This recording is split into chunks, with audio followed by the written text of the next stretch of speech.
vegan men have 13% higher testosterone than animal eaters across the board. That's just the way it is, because you're not blocking blood flow and you actually have more nutrients. It's just a simple, it's horrible to think that testosterone is something that's seriously tanking in a lot of people who are eating keto and if they're not eating keto, they're just eating out of 7-Eleven. I first met Dr. Foxx through social media, where she represents the plant-based community as an expert and authority on all things health and wellness. She's the author of the book, Skinny and Fit, but Never Hungry a Bit. She's also a coach at plantbasedcoaches.net. She is also the co-host of their very own Plant-Based Coaches podcast, where they have seen their fair share of heavy hitters on that podcast as well, such as Rip Esselstyn, Dr. Brooke Goldner, Neil Barnard, Dr. Clapper, Dr. Joel Furman, just to name a few. Today, we discuss her journey through lupus, celery juice, the medical medium, the rise in popularity around the carnivore diet, and some of the dangers that may pose, as well as vegan dog food. Now, if this is a conversation that you enjoy or that you get value out of, please consider subscribing, liking, and of course, starting a discussion in the comments below. Please enjoy my conversation with Dr. Foxx. Thank you so much for actually taking the time and talking to me. Oh, yeah, it's that my means pleasure. The this is world. Awesome. I love to do this. This is my favorite thing in the whole world to do, really. Oh, yeah, okay. Yeah, we'll dive into that. Like, what makes it like your favorite thing in the world? I don't know.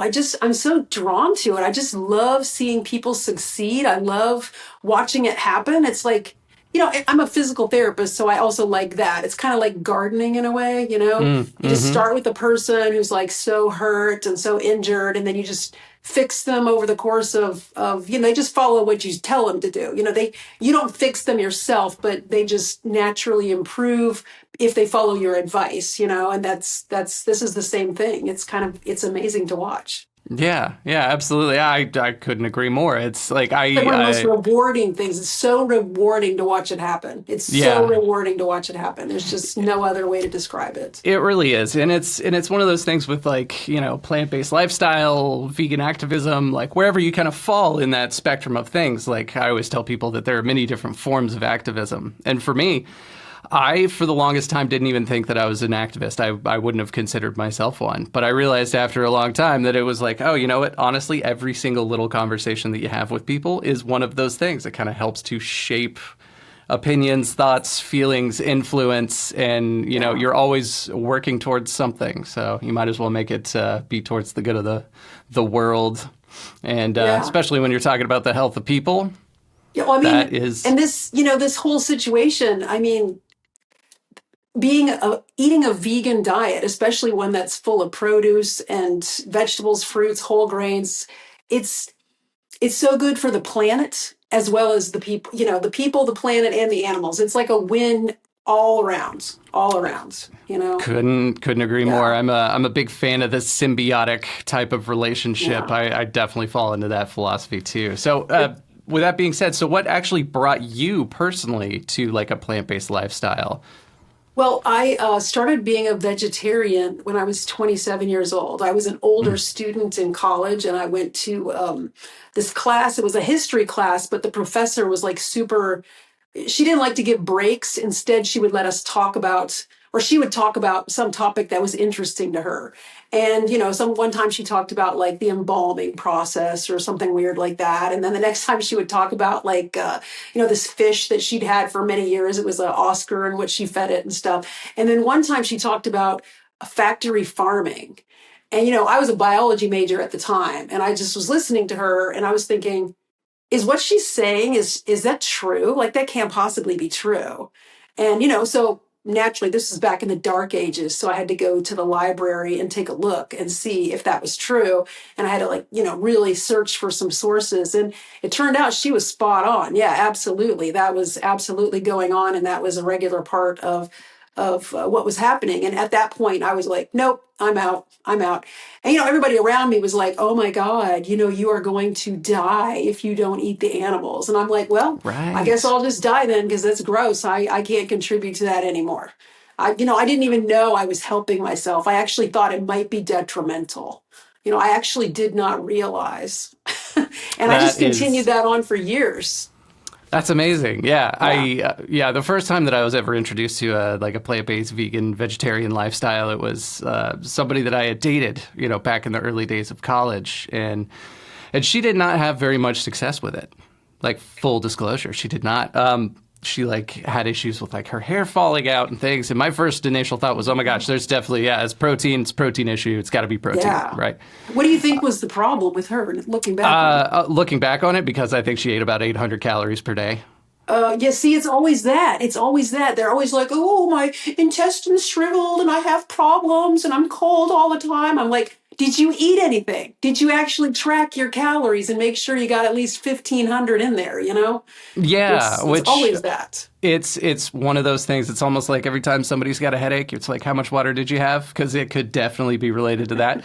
It's the same kind of thing. It's like if you are on a plant-based or vegan diet, it's really difficult at first to make sure that you eat enough. And Yeah. one of the best ways to do that is you got to track your calories, which not everybody loves to do, but it's so incredibly helpful because, I always tell people you don't have to track it forever because most people eat the same 8 to 12 things on a regular rotating basis. All you have that's to do true. is track it for a week or so and you already know what's going on. You can just add, re-add the whatever it is that you're having again and again and again because that's what you're doing basically. And that's really helpful because you don't have to be stuck on that tracking thing forever. It's only like, a week or so. Yeah, that's a good point. That's a good call out. I always thought I knew what intuitive eating was until I actually started tracking what I was eating, and then because I started using Chronometer, and I was like, oh yeah, avocado is a great source of protein, I'm sure, and I put it in, and I'm like, oh, that is like 80% fat. That has almost no protein in it whatsoever. It was just satiating. And then I kind of like, once you track your calories and you kind of realize like, oh, these foods result with this nutrient profile. Or, oh, I had 2 Brazil nuts. Oh my gosh, look at that selenium or like whatever it was. Yeah. Yeah, it's amazing. It's just amazing how that works. Yeah, absolutely. So if you were in charge of public opinion in this crazy hypothetical world, what would be the one big misconception about being plant-based that you would change? That you can't get enough protein and that your dog can also be a vegan. Yeah, that's okay. So let's talk about that. So my dog was also a vegan for a long Yeah. time. I made homemade vegan food Yep, with me too. lentils Yep. and like, Yep. I would put in like little bits of supplemental nutrients like B12, of course. Yep. But yeah, so tell me a little bit about your kind of introduction to vegan dog food. Well, what happened is, every single dog I've ever had has died of cancer. And when you really, research cancer, it's basically a lack of antioxidants. And you're thinking, well, where do you get the antioxidants? And it's not from that kibble they're eating. I'll tell you that right now. No, it's sweet potatoes and spinach and things like that. So that's when after my last dog passed away from cancer at just 10 years old, she was only 10 and she's a poodle. She's supposed to live forever, right? So I was like, no, this is not right. So the next dog that I got, I was scared at first because that's when I was just beginning my own vegan journey. And I was scared at first, but I did make her food homemade. I did make her homemade food. But then I started making it plant-based food. And I Yeah. just I just walked right into it. I was like, I looked up Veggie Dog and CompassionCircle.com and I bought their supplements and I just kind of added all that and I started making the food.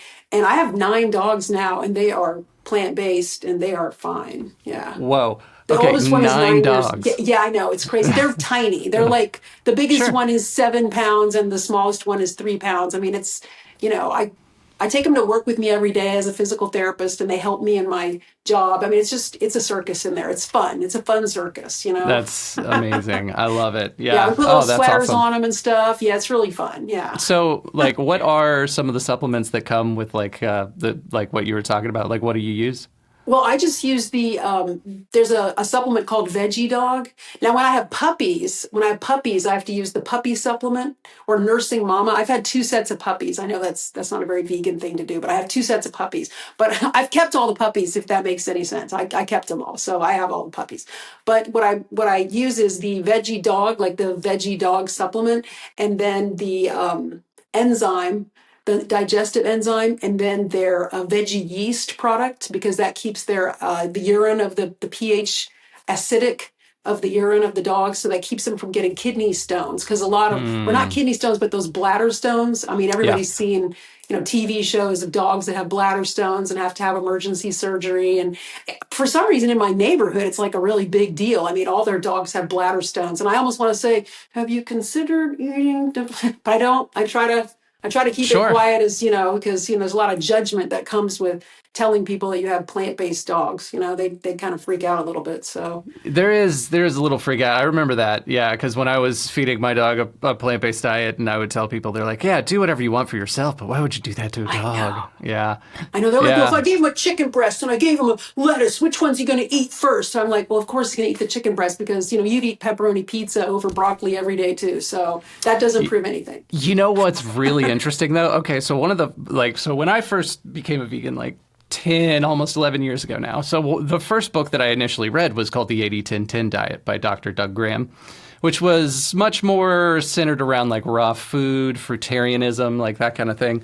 But one of the first things that he said in the first chapter of the book is, the argument for veganism, it can truly be boiled down to this idea of, if you place a baby in a crib and you Mm-hmm. put a rabbit in the crib with the baby and then an apple, which one is the Mm-hmm. child going to eat and which one is he going to play with?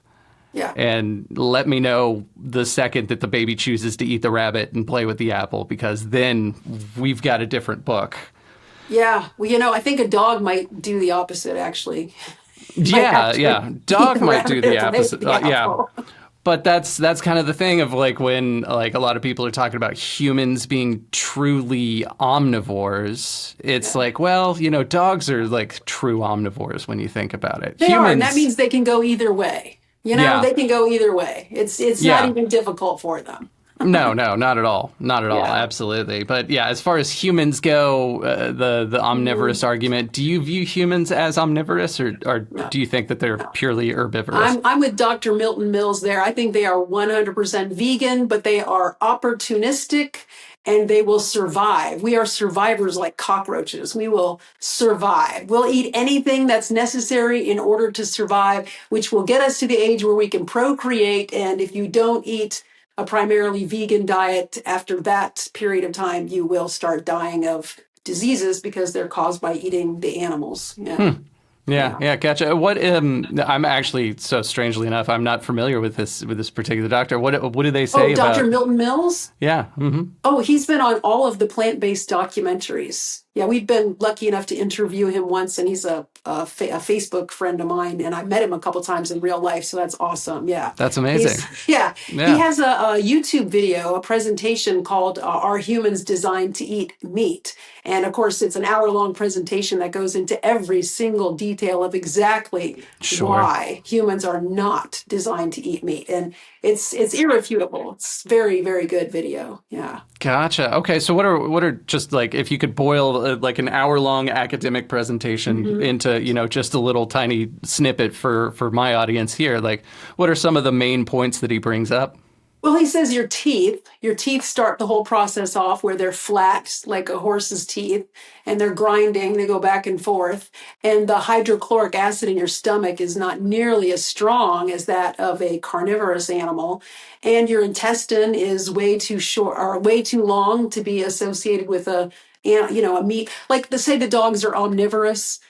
Their digestive tract is 6 to 8 hours long. A human's is 24 to 48 hours long.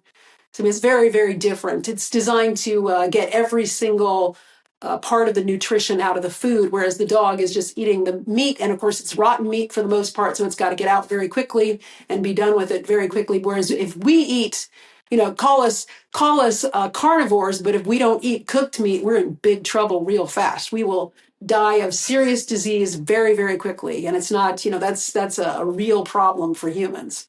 Yeah, that Yeah, is true. Yeah, that is yeah. true. Yeah. When you remove, which is such a crazy thing, but this was another thing that I heard once that I loved, which is if you remove intelligence, because people often make the argument that, oh, well, we are intelligent, therefore we know to hunt the animals and then to cook the food and to make the tools and all these things, which is entirely. But it's like, but what if you were just like every other animal on the face of this planet? Like, what if you didn't know how to make fire or tools? Like, what would you eat? Yeah. Yeah, like if you did not have that same intelligence, you would have to live on fruits, greens, tender leafy greens, plants. Yeah. And if you were lucky enough to catch something with your bare hands and eat it, you would be sick and dead very quickly. And Yes. another thing Mm. Dr. Mills points out that I think is just fascinating is he says in the animal kingdom, there is not a single species of animal where the female must rely on a partner to provide food for the young. Hmm. Females of all species everywhere are fully capable of taking care of their young without a male around because nature knows that sometimes that relationship isn't working as well as it should. So that's what he said. He said the humans are obviously, we have hands for grasping and digging up roots and things, but we're not supposed to be out there hunting with our big bellies and our toddlers attached to our hips. So we're supposed to be digging up roots and things like that to feed the kids. Yeah. Which aligns with a lot of the stuff that's recently been coming out about like archaeologists saying that their belief is that we are primarily gatherers, even in the Yes, hunter-gatherer absolutely. societies. Yeah. Absolutely. And I think the hunters, it's risky to hunt. It's risky. Those animals will fight for their lives and they will kick you and they will claw you and they will, fairly well end your life. It's been you don't have access to a modern ER, you're in big trouble there. I mean, you can't take down an animal without a serious amount of work, and they're saying that Dr. Milton Mills especially, he's saying that if that is true, then the men ate most of the meat right there because they didn't want to carry, it's a lot to carry it back to the troop. And you'd get your tiny little piece or whatever a couple times a year, and that's it. Mostly it's potatoes and sweet potatoes and carrots and stuff like that. Yeah. Yeah. Yeah, that's interesting. Yeah. Oh, gosh, I love that. What a wonderful deep dive. Yeah. Yeah, he's Now amazing. He going, really is. yeah, yeah. Going back to the, if we could, change, popular misconceptions. If there would be one misconception that you could change about low carb, Atkins, keto, throw in carnivore with that trend as well, what would that misconception be? That fat is somehow good for you. It's not doing anything helpful.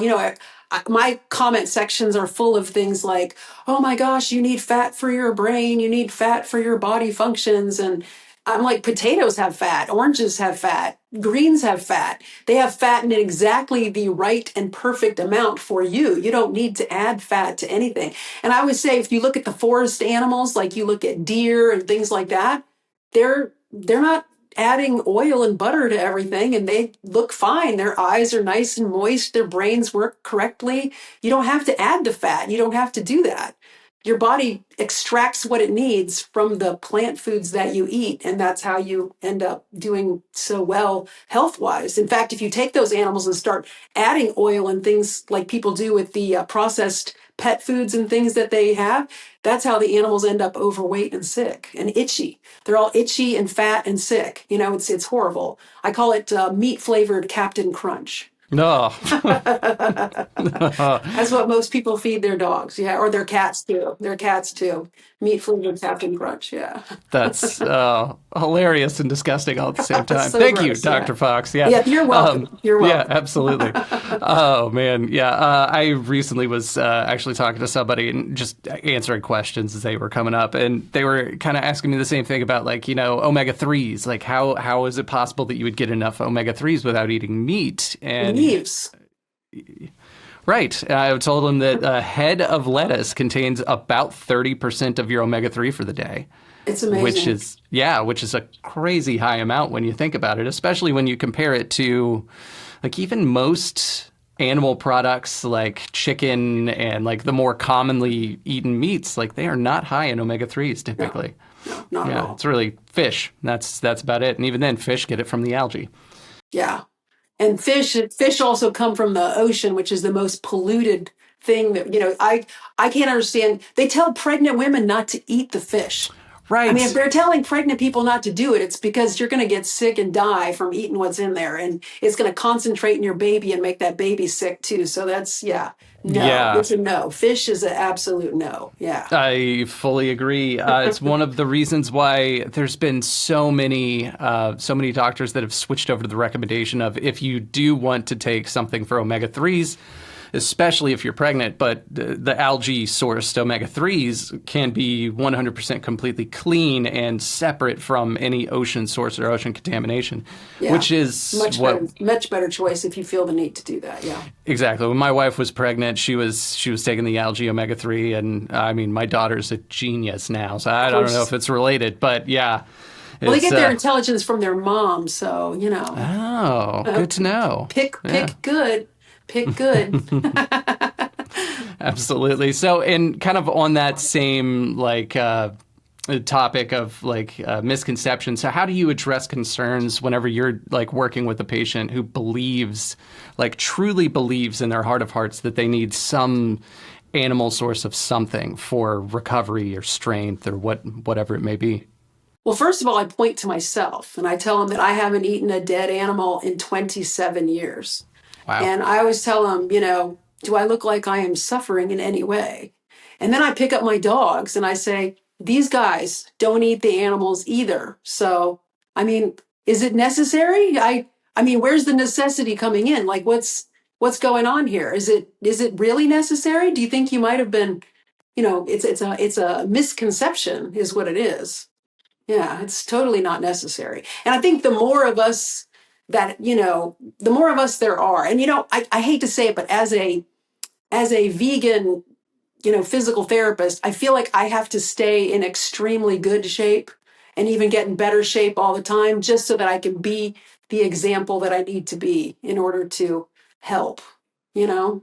Yeah, yeah, there is an added pressure that once you start, essentially speaking out, it's not necessarily just about you at that point. You're also speaking Hmm. out for the voiceless, for the animals, of Yeah. course. Yeah, Yeah. as well as like, that the second that you say, hey, I'm doing something that's against the norm, against the grain, like you will be scrutinized heavily. And so, Yeah. yeah, that is a lot of pressure. I It's a feel that lot to live pressure. up to, and you have to truly, truly, truly be set in your ways. I know Chef AJ, I don't know if you know who she Oh, yeah. is. Yeah, Mm-hmm. but Chef Mm-hmm. AJ, she said you have to be almost kind of mean in order to do this because everyone and their brother is going to be like, but what about this? But what about that? And she said, if you're not mean, you can always use the excuse of, my doctor told me I have to do this. It probably won't work. It's silly, but this is what I'm doing just to make them happy. If you Yeah. can't take ownership of it yourself, just give it over to your doctor. Yeah, That that's kind of helps interesting. too. Yeah. Yeah. So you don't have to feel that pressure.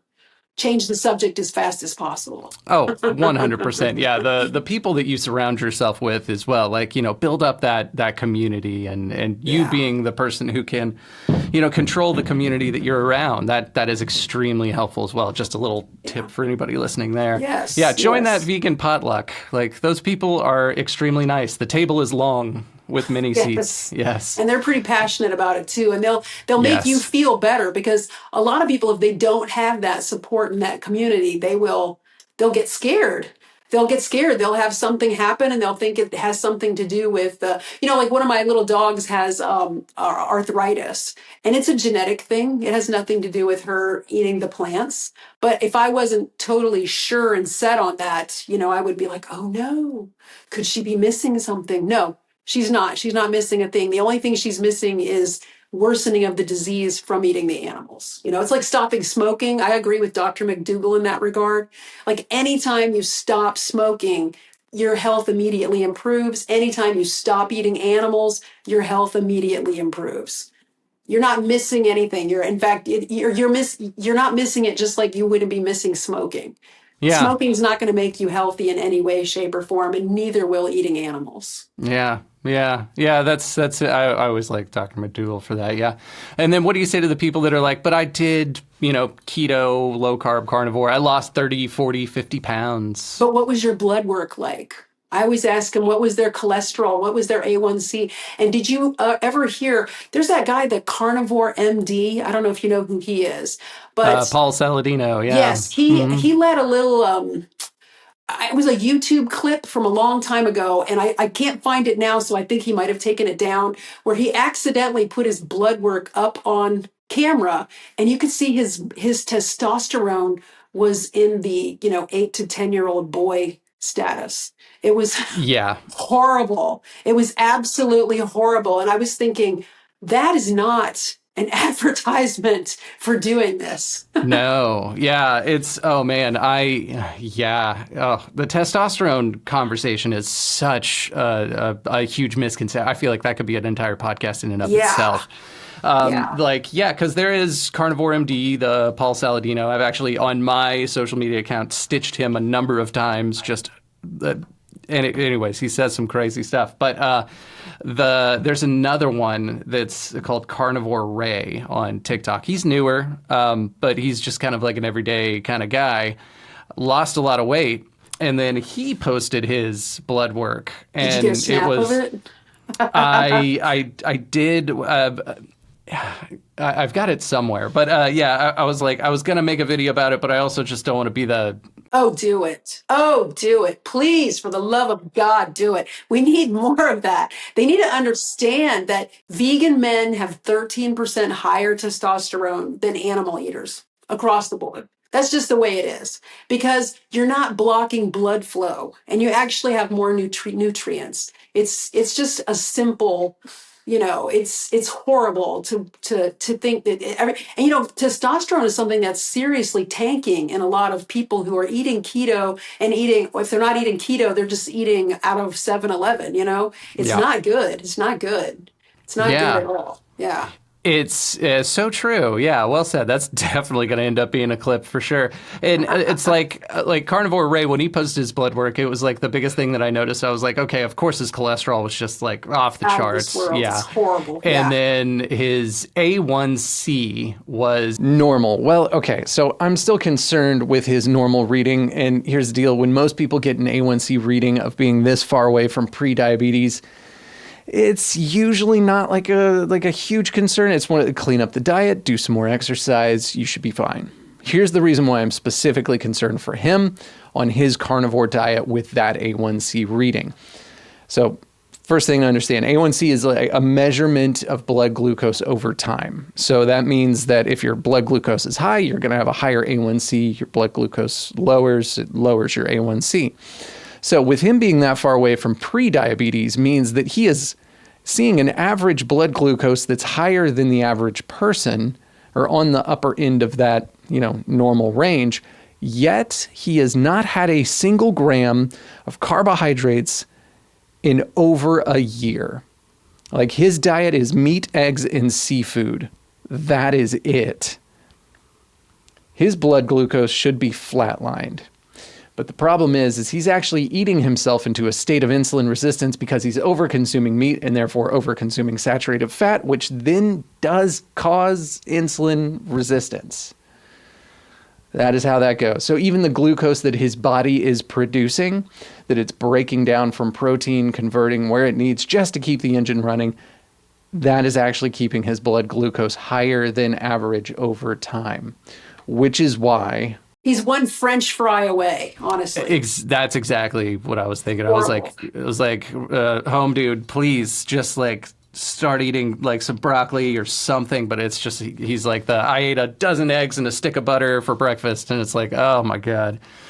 Yeah, that's so wild. All right. So I've seen, to kind of switch gears a little bit. So I've seen you post a number of videos about celery juice. Oh, yes. Okay, so I drank some celery juice this morning in preparation for this There you podcast go. as a way There to you go. celebrate it. That'll Yeah. work. One of the weird It's not things that I delicious. noticed, It's not delicious. I didn't mind it. Like I put a Good. little bit Good of for lemon in you. mine. Okay, good for Yeah, you. Yeah. yeah. But it was almost like kind of syrupy. It was really fresh, so that was really good. But then again, I've also spent a year and a half as a raw food vegan, so I can just like mainline the butt end of a head of lettuce and I'm fine. Yeah. But level 12 vegan. Yes. When it comes to celery juice, there's a few things that I noticed. Number one, every time I drink celery juice, all of my knuckles pop like crazy, which I don't know what that is, but it's a very unique thing that happens with Yes. celery juice. Yeah. What, Wow. what are some of the things that you've noticed with, Improved vision. oh, interesting. Okay. Yeah, it's very weird. Yeah, improved vision. I think my skin looks really good. I'm 55 years old, so Oh, no kidding. I think my Okay. skin Yeah. looks pretty good. Yeah. I mean, I've seen a lot of people my age with have the little jowly things. And, I mean, it is a natural part of aging. It's nothing to be ashamed about, but it's nice. It's nice that it's taking longer to develop probably because of the celery juice or not, it's not hurting it at all for sure.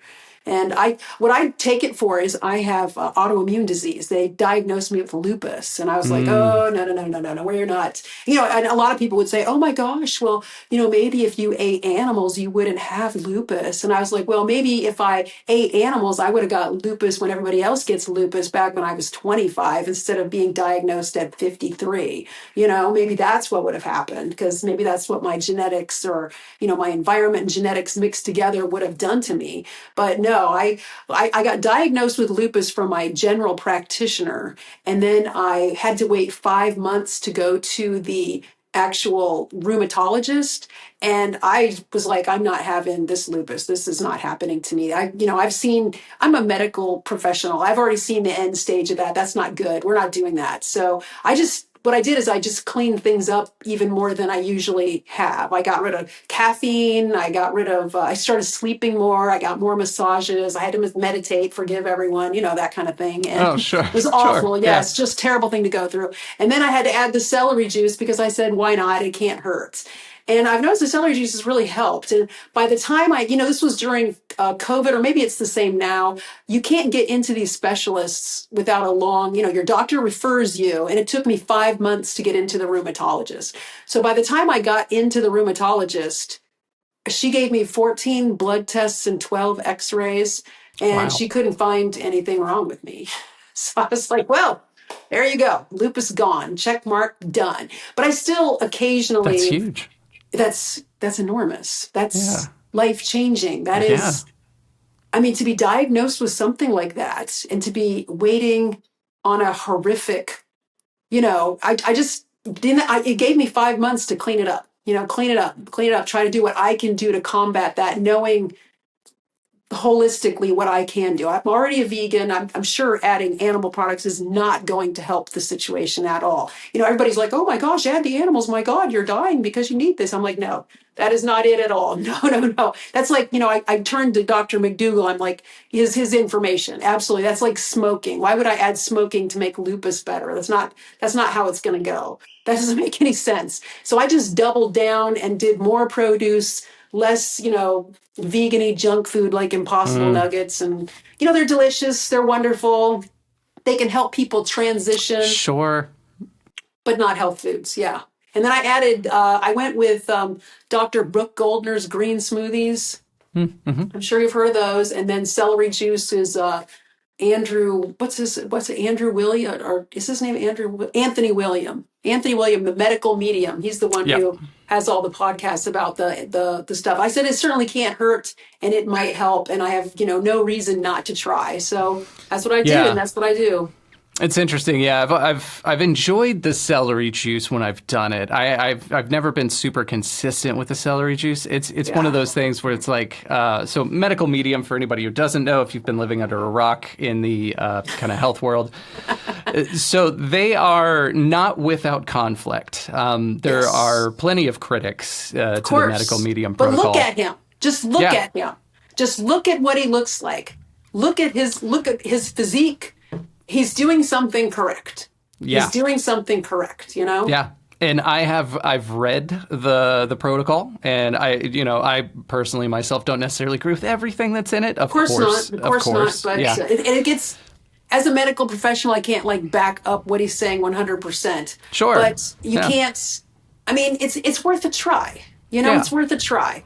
yeah. I Be agree. open enough to try. Try some of the things. You don't have to add it all, but find the things that work for you to get rid of these horrible diseases. Nobody wants to have this stuff. I mean, maybe there's a tiny little piece of people who think it's fun and exciting to go to the doctor all the time, but most of us are like, no, as little of that as possible. Thank you. So, That is my goal. Yeah, I had type 2 diabetes, high blood pressure, sleep yeah, apnea, like all the sorts of issues. metabolic syndrome. Yeah. Essentially, yeah, at the ripe age of 27.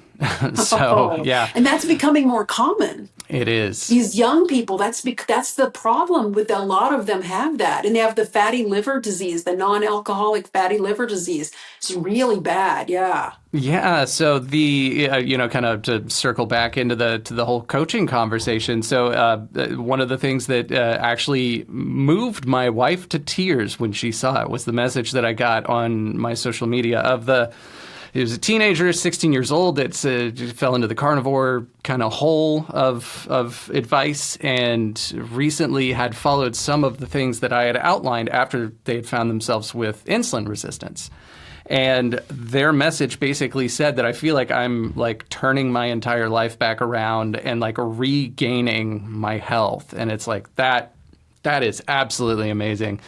And probably one of the biggest like motivators behind doing what I'm doing here, just even with this podcast now, after 10 Absolutely. years of not even saying anything. So, Yeah, it's very important. The more we talk, the better, because the people, they don't know. And other people are extremely loud. And, I always say, look at their body. Yes, their body might look amazing, but ask to see their blood work too. Don't follow right. anybody that you wouldn't want to turn into, Yeah, you it's know? that there was a big keto influencer 10 or so years ago who was like, it was like raining abs. Like that dude Yeah. had not like a 6-pack, but like an 8-pack plus an extra one or two bonus that would pop up every now and then. Good And for like, him. yeah, exactly. And like veins like everywhere, right? Just Just no body fat. Yeah. no body fat, looked like, just a balloon animal just made of muscles. And after a bike ride, he had a widowmaker heart attack.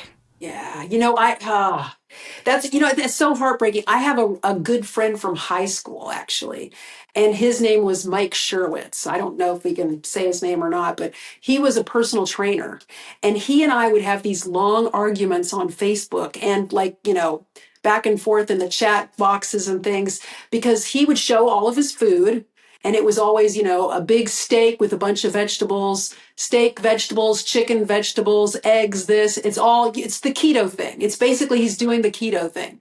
And he had the ripped abs and the big biceps, and he was an avid bike rider. He just ripped, ripped, ripped.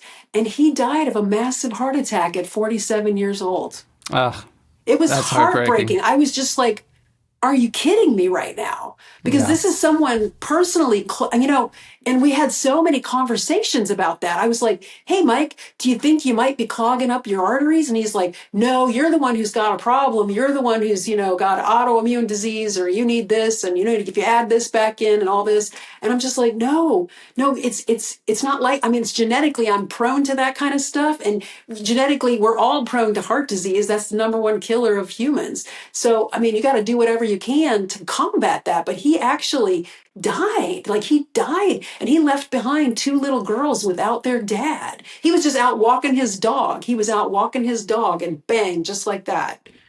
That is so heartbreaking. It Yeah. was Mm. heartbreaking. It was incredible. I couldn't even believe it. I was just like, of course he had this big Instagram and Facebook following, and it's horrible. It's Mm. horrible that that's what happens. Yeah. Yeah. Truly. Well, if you are looking to not die of a heart attack and be healthy and fit and enjoy your life for many years and not leave behind any sad stories just like that, please reach out to Dr. Suzanne Foxx, plantbasedcoaches.net. I love to help you. Yeah, that's my favorite thing to do. Absolutely. Well, Suzanne, Thank you so much again for Yeah. coming on this podcast. It's been an Thank you absolute for pleasure talking having to me. you. Yeah. Thank you for having me. I really appreciate Absolutely. it.